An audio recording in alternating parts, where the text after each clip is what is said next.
more flowers to your garden, add to your team. Okay, so how are the draft picks looking now? Okay, now as far as offseason signing, Highsmith was big. A few other wide receivers, a few other guys that they signed, I think, added to the team. Preseason, when I was growing up, they used to have 6, 7 preseason games, which may have been a little bit too much. But those teams hit the ground running. Okay, number one. Now, 3 preseason games, you get a few snaps against players that are most likely going to be cut. Okay, so it's hard to gauge. I think it's going to be offense is going to be a little sloppy at first, in my opinion. And lastly, you guys remember Wayne Fontes and the Detroit Lions, right? Every year they got off to a slow start, and then come week 6 or 7, they took off. Why? Because they took it easy during preseason, and then it took them a while to get the timing going. All right, Dallas Cowboys, when they were in their prime, they hit the ground running because they hit the ground running as soon as they went to training camp. I think you're going to see a lot of teams like the Lions and Chiefs. Earlier this week, look what happened there. So I think what you're going to see right now, you talk about preseason. I don't know what preseason means anymore, other than maybe trying to fill in some gaps. Before, it was filling in gaps, finding out what you have, getting the timing down. Okay. Of course, we got to go to Smokin Jim. What are your thoughts? How do you think we did in the off season? We already know what you're going to say, but what are your thoughts, Smokin Jim? Hey, no, I mean, Claudio, he laid it out so wonderfully, man. I can't even add anything to it other than saying I agree with Claudio 100%. All right. Of course, let me bring some realism. Listen, I like what they did in the offseason. I like their draft picks. We're talking about first-round pick Broderick James. Yes, he's not going to start. He looked pretty bad, but he's a young guy, but he has potential. Joey Porter Jr. is going to play, and he's going to play a lot this game. He's not starting, but he will get some work. Keanu Benton, he's also going to play. Darnell Washington is going to get a lot of action at tight end this year. Nick Herbert, look for him to play big minutes. I think that was a great pickup. Unfortunately, Corey Trice is lost for the year. I think that was solid. As far as bringing in their linebackers, I love what they did with the linebackers. That was a weak spot of our defense. We got Cole Holcomb, Quan Alexander, and Landon Roberts. I loved it. We were able to keep Larry Ogunjobi. Great move. So I was excited about the offseason. I thought Omar Khan did a great job. Despite what you and Jim are saying, I think we're going to see the benefits this season, and I'm excited. I gave it a solid B- for what they did. I wish they would have upgraded their backup quarterback position a little better. It's still going to be Mitch Trubisky. But other than that, I think they filled a lot of holes, and we're going to see a lot of it, a lot of good responses from that. All right, moving on to our topic. Claudio, what do you have for us in your huddle up? Matt Canada. Conservative is one thing, okay, and being aggressive and smart is another. The talk of the town from day one has been Kenny Pickett. Show confidence in him. If you drafted him number 1, okay, you don't buy a Corvette, a Cadillac, a Bentley to keep it in the garage or drive. You don't buy a Ferrari to drive 10 miles an hour. Okay, if he's what you say he is, all right, then use him. You have all these weapons. I'm talking about a lot. You have all these wide receivers, fantastic tight ends, some backs who not only can run the ball but catch the ball out of the backfield. Use them. Don't just do the 3 and open the field up a little bit. This is all you do morning, noon, and night. Offense. You don't worry about the special teams, defense, nothing. Offense. Instill confidence, not just verbally, but show Pickett and show the team, show the fans, show everybody, hey, we're going after it. Years ago, again, the days that I grew up, it was run the ball. But you also had guys, you had teams like the Oakland Raiders and the San Diego Chargers. They opened it up. The Minnesota Vikings, all those teams, man, they opened it up. Open up the field. You have all those weapons, use them. Don't just, real quick, there's a lotion that I like. It smells terrific, right? And it comes in these little bottles. So I try to use it sparingly so I don't run out, right? It loses its scent after a while. Use your players. If not, they're going to lose their scent. They're not going to have rhythm. They're going to say, my coach doesn't have confidence in me. Our first game at Carnegie Mellon is today. I've talked to my guys individually and said, I think you have a shot to be big time. And you should see the smile on their face. Their coach believes in them. They've earned that belief. Okay. But I believe in it. I'm not BSing anybody. Canada has to, we got rid of all the stuff last year, all the short and all this garbage. Open it up. Okay, all right. Yeah, where else can we get it? Claudio's ever talking about his lotion on a sports show. One of a kind. You never get that anywhere else. Let's go to the comments real quick. Terry Friend. Hey, guys, here we go. Terry on it, man. He was on us about when we're doing pre-snap. Bruce Gass, salute, thanks. And the corn artist, love it. See, he's with me. Frank Jackson, draft was good. Stop the hate. All right. And Terry's back in. I think this year will be different with Kenny. We'll get a good look at who he really is. Something in my head still tells me we still need a top-tier quarterback. Come on, Terry. Give him a chance. It's the second year. Second year. All right. Smokin Jim, what you got for us? All right, Lou. Hey, listen. In 2018, they needed to replace Brian Shazier. I was in the war room. I begged them to draft Darius Leonard. Yes. I put it out on Facebook. I put it everywhere from the draft, and they passed on him to draft Terrell Evans, who's no longer there. So in 2019, I know, Lou, you always say it takes 4 years to evaluate a draft. In 2019, I gave the draft a D. Let's see how I did. First round, they moved up to get Devin Bush. I said then that dog won't hunt. He never seen a tackle he wanted to make. They had no second round pick because they forfeited it to move up to get Bush. Third round, they drafted the skinniest cornerback in the history of the NFL, 6'4", 169 pounds, Justin Lane. He was a bum. They got Finney, slow as a snail, that ran like a piano was on his back in the fourth round. They went and got the son of Frankenstein in the fifth round, tight end Zach Gentry. In the sixth round, they got Sutton Smith. He didn't make the team. The fattest man ever come out of Alabama, Isaiah Buggs, 300-pound bum. They got him in the sixth round. Ulysses Gilbert III didn't pan out. Derwin Gray, the bum from Maryland, 300-pounder, didn't pan out. But the only one player that's still on the team, and his nickname is Dropson. Deontay Dropson is his nickname. I gave that draft a D. How did I do, Lou? Well, Jim, on that draft, you were right, man. I have to give it to you, man. I agree. You were definitely right on that one, man. But I think you're wrong about this draft. You always give the draft a D, and you always say the Steelers are going 8-8 or 8-8-1 since they got 17 games. But listen, here's my thoughts. Talking about coaching, when Deion Sanders left, I said he was going to change college football for the better with the transfer portal. I said he was going to do things that hadn't been done. Look at what he's done. 7.3 million people tuned in to watch the first game against TCU. They just opened up and beat a rival Nebraska. The students stormed the field. That hasn't happened in Colorado in 10 years. He's bringing it back. People like Smokin Jim tried to say he was a sellout for leaving. Listen, he had a goal. Jackson State is still winning. Puff Daddy just gave them $1 million. But Deion Sanders is that guy. He's the type of personality that people want to play for. Wu-Tang Clan, Stephen A. Smith, all these guys are on the sideline supporting Deion. And you think as a player you don't want that?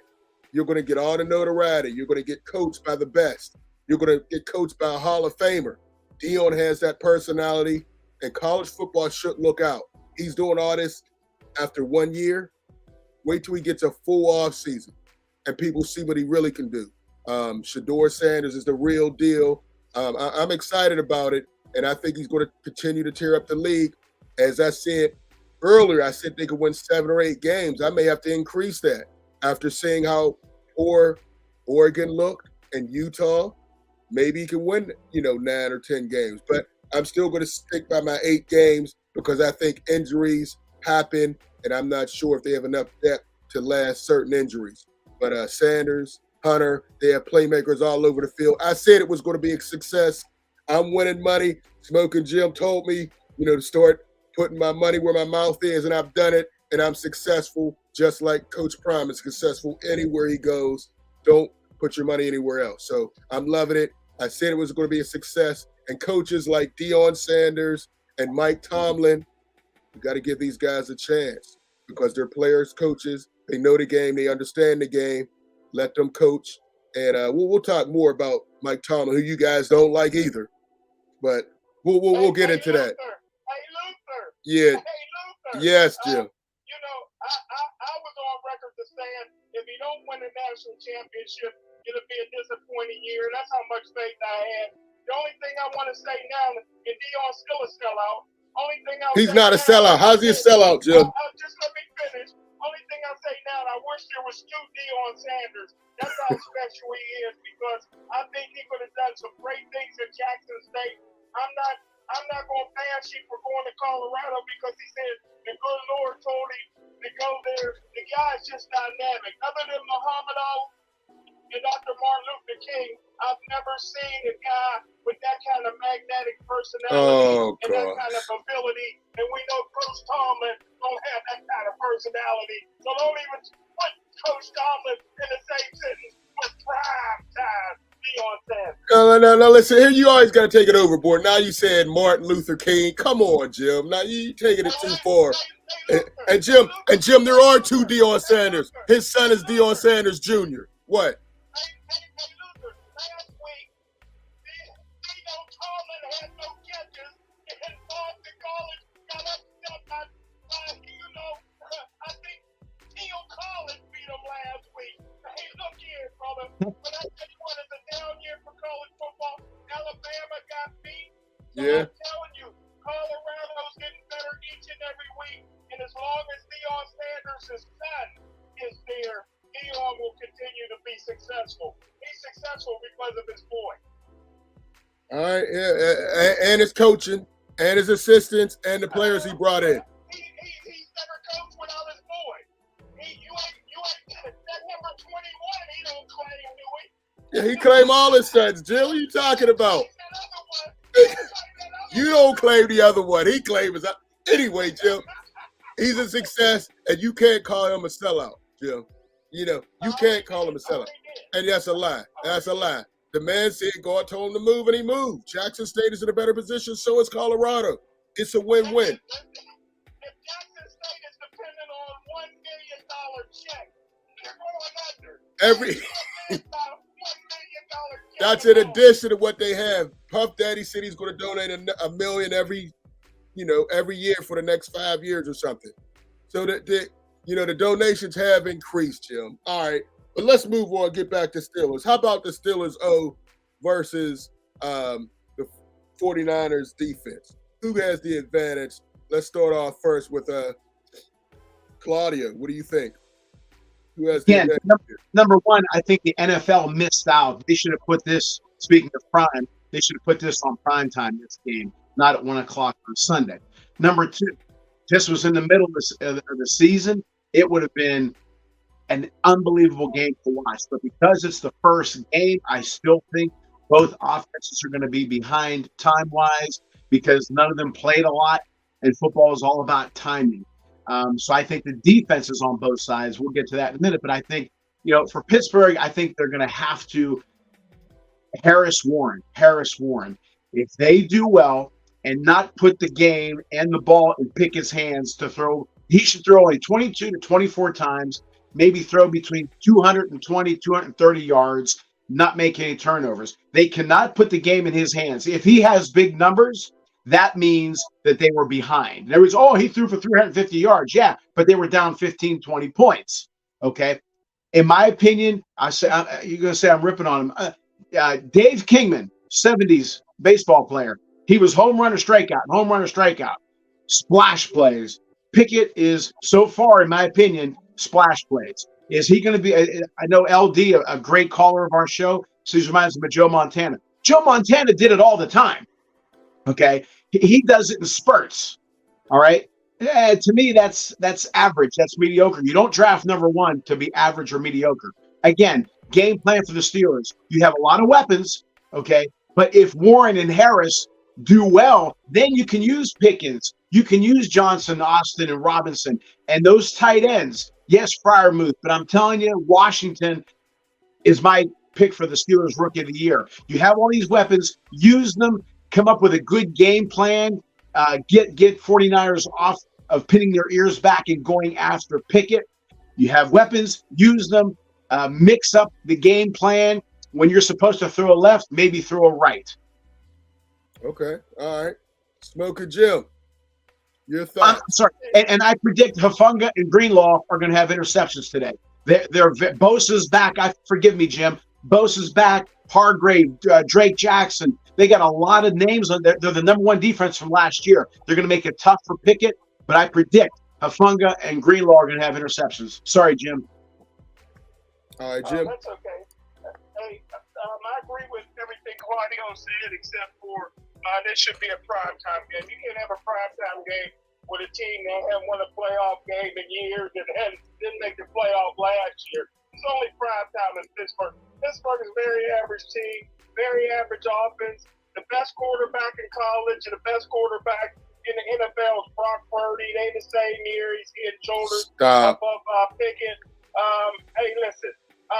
The only thing that will come out of this game is after the game, Bosa will say the best left tackle in all of football is Dan Moore. But Dan Moore is going to play. He will not I'm predicting he will not give up a sack. Bosa will not beat him. He will probably not give up a sack all year long. Dan Moore is that good. But listen, this is a total mismatch. The 49ers had count them, six first-team All-Pros last year. That's not counting Debo Samuel and McCaffrey, my favorite offensive player in the league. They were first-team All-Pros. So this is a legitimate mismatch. If the referees don't help, it will be a there you go. blowout. All right, Jim, you always got to take it too far, man. I disagree with that. Listen, as far as the Steelers versus the 49ers defense, I do give an advantage to the 49ers defense. They've been together for a while. Nick Bosa got that big contract. He's going to be coming hot and heavy, roided up, ready to go. They have some playmakers at every level. Of course, they got Nick Bosa. They got Javon Hargrove, who used to be a former Steeler. I wish they would have kept him instead of, they decided to keep, some guys they had that were a little older. He should still be a Steeler right now, but he's done well. Went to Philly. Now he's with San Francisco. That defensive line is outstanding. It's going to be hard to run against them. They have good, strong cornerbacks, a great safety, like a fake Troy Polamalu back there as well. So they're very athletic. They're very tough. I do give the advantage to the 49ers. However, the Steelers' offense has been looking very impressive in the preseason, but that was the preseason. I give a slight advantage to the 49ers D. They're going to make it very tough on the running game. I don't see Najee Harris getting loose or Jaylen Warren, and Pickett's going to have a tough time. So I do give a slight advantage to the 49ers D. All right, Smokin Jim, how about the Steelers Steelers D versus the 49ers offense? What are your thoughts? It's total mismatch. 49ers got the best offense in all of football. Oh, my God. Offensively, especially if Kittle plays. Listen, the Pittsburgh Steelers, Lou, you're the only one I know that said the Steelers improved in the middle. Soft again in the middle. Undersized again in the middle. You know what I mean? They don't know who's going to wear the green dot. They have no strong safety. They have no cornerbacks other than Patrick Peterson, and he didn't even want to play on the outside. He's forced to play on the outside because Joey Porter's 5 years away. 5 years? From moving to his true position as free safety. Joey Porter won't hit nobody. This is a guy that tries to tackle the football. He want to smack the football out your hand. He's scrappy. He's going to lead the league in pass interference calls. He ain't got no black friends. He come from the great North of North Allegheny. You know what I mean? huge mistake. They should have drafted Brian Branch from Alabama. That's who all of us like. Brian Branch beat Kansas City single-handedly last week with a pick six. That's what we need. We need him at strong safety. I'm going with the San Francisco 49ers offense over the Steelers' overpaid defense. Wow. Okay. Claudio, what are your thoughts? I always tell my team, I tell my family, if we all pull the same rope at the same time, the same direction, we're going to have a special result. They have so many weapons for not one person to say, I need 25 carries. I need 6 touches. Again, McCaffrey, I absolutely love Deebo Samuel. Elijah Mitchell, Mason, Davis Price. They have a lot of backs. Wide receivers. They got wide receivers. Ayuk is big time. Again, Deebo Samuel. So Brock Purdy is not a game manager. He is above that. Okay. He has all these weapons. He's going to use them. I think he's going to do a lot of play action. I think that he's going to catch the Steeler defense off guard a little bit. Not as much as they would have maybe later on in the season because of the lack of timing. Okay. But I think this is a battle between the offensive coordinators on both sides and the defensive coordinators on both sides. Okay. But offensively or defensively, obviously the Steelers have big time weapons, Minka, Watt, Hayward, and so on and so forth. But I'm going to give the edge to the San Francisco offense. I think they have more weapons to choose. I think the one thing that'll make the game a little more interesting, and that aspect of it, is the lack of timing. So that's where the coaching comes in. Who has prepared this team more for opening day from the lack of preseason? I've been heavy on that all show. Who is it? Which coaching staff got the players ready, and which players are more focused on the game and not worried about any outside interferences? That we don't know. We're not in the locker room. But in this case, I'm going to give the offense of the 49ers a little bit of an edge over the Steelers defense. All right. Listen, you both are completely wrong. The Steelers defense definitely has the advantage over the 49ers offense. Listen, last year, Jim, you said Brock Purdy wasn't going to be ready for the start of the season. You catch another L for that. He'll be ready. He'll be back at quarterback, but he'll be gunshot. He got hurt last year throwing. The defensive tackle hurt his arm. Now he got T.J. Watt breathing fire. I think he's going to be getting hit.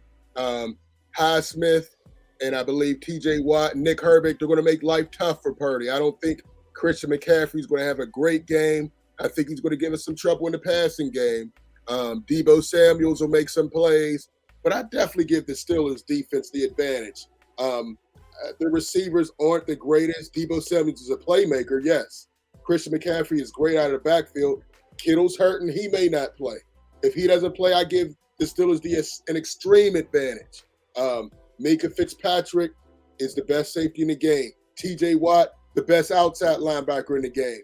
Inside linebacker, that's still, we'll see how they do, but they look pretty good in the preseason. We're talking Roberts. We're talking Cole Holcomb, Kawan Alexander. I think those guys are solid. Peterson is an upgrade at cornerback. We still have Levi Wallace until Joey Porter's ready. But I give the advantage to the Steelers defense. Terrell Austin's back for a second year. He made some great adjustments last year. I think he'll be even better in his second year with the Steelers. So I'm expecting big things. I give the advantage to the Steelers D. Let's go back to the comments. Deion Sanders is the best thing for black coaches. Okay, Terry. Terry Fritz, Smokin Jim makes me laugh. Ha ha ha. All right. Frank Jackson is Jim smoking that stuff again. He talking crazy and year just started. All right, Frank. I agree with you, Frank. Hey, listen. So let's go on. Moving to the next one. How about coaches matchup? How do the coaches match up? Let's start with Smokin Jim on this one. Who has the advantage with coaching?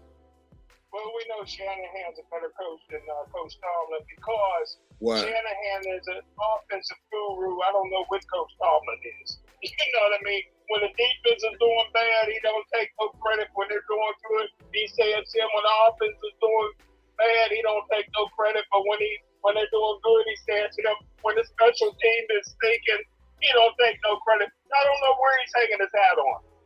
They got the coach. Their defensive coordinator is the coach, that black coach that should have got the head coaching job at Carolina.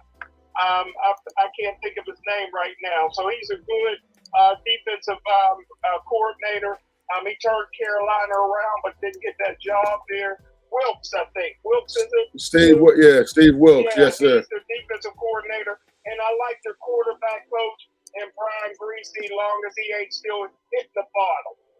Brian Greasy is a good quarterback coach. Oh gosh, you're funny. All right, Claudio, coaching advantage. With the exception of hitting the bottle comment, I agree with Jim. I think the overall 49ers coaching staff is better.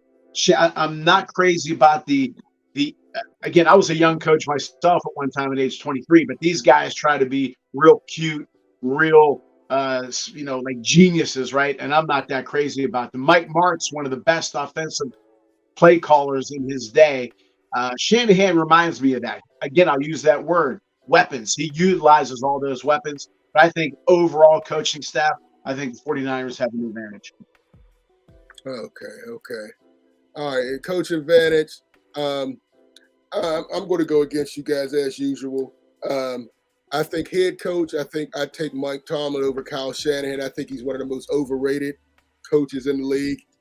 He's had a great defense for years. He's only been able to get his team to the Super Bowl one time. Roster is loaded, and his teams have always folded in the playoffs, except for the 1 year they slipped up and then blew the Super Bowl. Defensive coordinator Steve Wilkes. The defense has been incredible. I think he's a solid defensive coordinator. Their offensive coordinator as well. Kyle Shanahan runs a lot of the offense. They do a lot of creative things. So I do think they may have the advantage in the assistants. I like their assistants better than Matt Canada, our offensive coordinator. And also I think Steve Wilkes is a more proven defensive coordinator than Terrell Austin. So I give him a slight advantage. But as far as head coach, I'll take Tomlin over Kyle Shanahan anytime. All right, fellas. Sit or start as we get ready to wrap up. Sit or start. Let's start with Smokin Jim's favorite quarterback. Actually, no. Let's start with Claudio, your favorite quarterback. Kenny Pickett. Do we sit or do we start? What'd you say? Let's not waste time. You know what I'm going to say. Move on. That's a sit for Claudio. How about you, Smokin Jim? Well, I wouldn't be surprised if the Steelers went 0-2. I like Cleveland next week, but I would take Kenny Pickett. You know what? This week I'm going to say sit as well. I think 49ers are going to make it tough on any quarterback. I would sit him. If he was on my fantasy team. All right, how about Pat Freiermuth? Sit or start, Jim? Tight end for the Steelers. I would always start that guy. How about you, Claudio? Start him. Start him? Yeah, yes, sir. I think he'll have a decent game. I say start him. Najee Harris, I think he's going to have a tough time running against that 49ers defensive line and linebacker crew with Fred Warner and those guys. I think he can make some plays in the passing game, but I think I would sit him this game. Claudio? Look, I'm going to stick with my guns. I think he's one of the top backs in the league. He needs some help, but I'm going to say play him because if you use him properly out of the backfield and run him the ball, the only thing I worry about is they may give Warren a little bit too much, but I'm going to say play Najee Harris. Okay, Smokin Jim? I would sit Najee Harris and the 4.640 speedster, Jalen Warren, that you all think is a speedster. Both of them would sit this week. Dang, okay. How about George Pickens? Smokin Jim, sit or start? He's a freak of nature. He can't run no pass routes. He don't care about that. And he ain't too bright coming out of Georgia. But I would start him. There you go, man. This is his second year. He's been hanging around Deontay Johnson, who's the best route runner maybe in the game. If he's picked up a little bit, he'll be light years ahead of where he was last year. I say play him. I think he's going to make some plays. There'll be tight coverage. Just throw it up. He'll go get it for you. Claudio. No, he's been hanging around Broderick Jones. Both of them majored in the peanut farming. Oh, come on, man. Listen, I saw an interview with Deontay, and he said they've been hanging around each other. So let's hope they worked on some routes and not just partying. Claudio. Definitely start him. Okay. How about his partner, Deontay Johnson? Claudio. We're gonna sit him or start him. I think. Well, you know what? They're going to try like crazy to get him a touchdown to get that off that his bricks off his shoulders. Right. I don't start him. You don't. Nope. How about Dropson? I mean Johnson. Smokin Jim. Do you start him? Well, he gets $18 million for every 2-point conversion. Get out his pockets, Jim. Get out his pockets. I would start him. Yeah, I think I would start him as well because, you know, they force him the ball. He runs great routes. He's going to be open. He just has to squeeze it. You know, hopefully he's done with that tennis ball exercise because it wasn't working. Hopefully he found another routine to work on his hands. Hey, Lou, yes. The two drills that you hate are what? The rope and the tennis balls. Tennis balls. I hate those things. All right. Question. How about Brock? I mean, Purdy. How about Jim? You love him so much. I guess you're going to start him. You got to start a guy that had 12,000 yards in college and over 80 touchdowns. You got to start him. You know, we're a small sample size in the NFL. He looked good those 5 games, but he also showed he can be rattled as well. Philadelphia knocked him out immediately. So I don't know. Is he injury prone? We'll see. And is his shoulder rehealed? Jim, you said he was going to miss, the start of the season. He's back, like I told you. You think he'll be ready? Pass healer. That's a tough guy. He's the John Wayne. Oh, gosh. How about I just had the right information? Give me some credit, Jim. Yeah, I give you credit for that. All right. I say sit him. I think the Steelers can pressure him and get him kind of nervous. A lot of pressure. I would sit him. I think he's going to have a tough game at Steelers home. They're going to be bringing heat, and I think he'll make some mistakes. I still think his shoulder can't be healed correctly. Claudio, do you sit or start him? He's got big hands. I say start him. Okay. Deebo Samuels. Listen, man, Deebo's a playmaker. They move him all around the field. I do think he's going to make a play or two. I say start him. They put the ball in his hands on the ground, screen passes. They throw him the pass. I mean, he's just an all-around playmaker. Didn't have a great season last year, but he's a playmaker. I say you got to start him. Smokin Jim? Yeah, start Deebo. Claudia? He's the most dangerous player in the NFL. Definitely start him. All right. How about Christian McCaffrey? A running back, $14 million a year. He came over last year and really changed their offense. When he's on the field, he makes plays, but he's made of glass. He's hurt at least 6 times a year, but he's healthy now. I say you got to start Christian McCaffrey. I think he's going to get some yards on the ground and in the air, but hopefully they hit him hard enough and he'll go out the game kind of quickly and easily. But I say start him. Claudio? Dangerous player. He's going to catch the ball out of the backfield, run the ball. Definitely start him. Jim? My favorite defensive player is TJ Watt. My favorite offensive player is Christian McCaffrey. Closest thing to Eric Metcalf that I've ever seen. And the Steelers better hope they don't put him back on punt kickoff returns. Wow. Jim, wow. Boy, I like that comparison, Jim. Very good. Metcalf, yeah. That's bad. You can't say that to Steelers fans because he used to give the Steelers fits. Metcalf was special, boy. Dad was good. Yes. Yeah. All right, let's go. We got a couple guys in here. Brian Corbett, appreciate you coming in. Peace. Mark Nash, what's going on? Smash the likes. Please subscribe if you're new to the channel. Yes. Thanks, Mark. Appreciate it. But yeah, I say you got to play him as well. Hey, let's go to the last receiver, then we'll go to our predictions real quick as we wrap up. Brandon Ayuk, what do you say, Smokin Jim? Do we play him or do we sit him or start him? The other receiver. 49ers. Yes. I said him. You said Whoever he is. Brandon Ayuk. Yeah. Whoever he is. Whoever he's. How about you, Claudio? Do you start Brandon? I like him. I like him. Start him. Yeah, he's a long receiver, good speed. I thought he'd be better as a pro, but yeah, I think we'll be able to handle him okay. But I think he'll make some plays. I would sit him. I don't think he's going to be that much of a factor. Hey, Luther, can I ask you a question? Sure.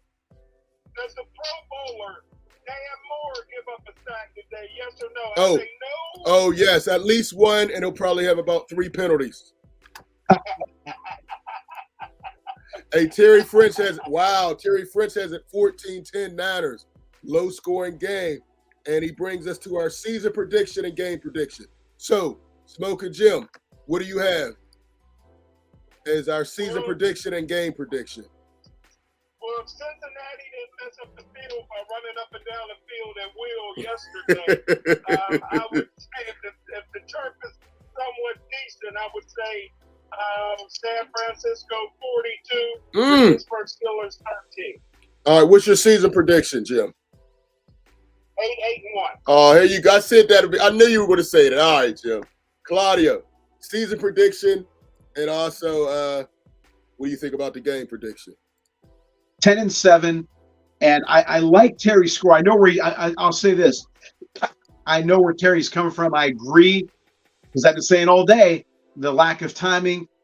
But I'm going to go with San Francisco 26, Pittsburgh 22 with a late score. It's not going to be as close as the score says. Okay. All right. And we got another comment. We got who is this? Frank Jackson, Steelers 24, 49ers 20. Okay. Yeah, you know what? What's your season prediction, Claudio? 7. 10-7. I like that record. I like 10 wins, 11 wins, but I'm gonna say 10-7 as well. I think they'll fight for the division title, but it's a dogfight. AFC North is the toughest division in football. All 4 of those teams are solid and have a chance to make the playoffs and go deep. I think the game that's going to hurt them is the Seattle game. Okay. All right. I think we'll be able to handle Seattle fairly easily, depending on health. But I got them going 10-7 as well. And today, I think a low-scoring game. I think they win this one 17-13. The defense is going to be outstanding. I think they can cause a turnover. 17-10. I got the Steelers winning that one, man. Listen, I want to thank everybody for coming in. Terry French is 9-8 on the year. Okay. All right, look, listen, we're all on the same. And Jim says 8-1. And I want to thank everybody for tuning in. We wanted to get it started. Excited about the season. Claudio, good luck. Thank you. CMU as you guys take on a Canadian team, and hope you all win the trophy. Thank you so much. I appreciate it. All right, Jim. I'll be in touch, man. Maybe we'll do a wrap up. We definitely got to talk about Colorado, buddy. All right, look like we lost Jim. All right, thanks everybody for tuning in, and we'll check you out next week as we do Steelers pre-snap. Get ready for the season. I'm excited. Everybody's excited. We'll check you out next. Thank you, Luther. Thanks, Luth.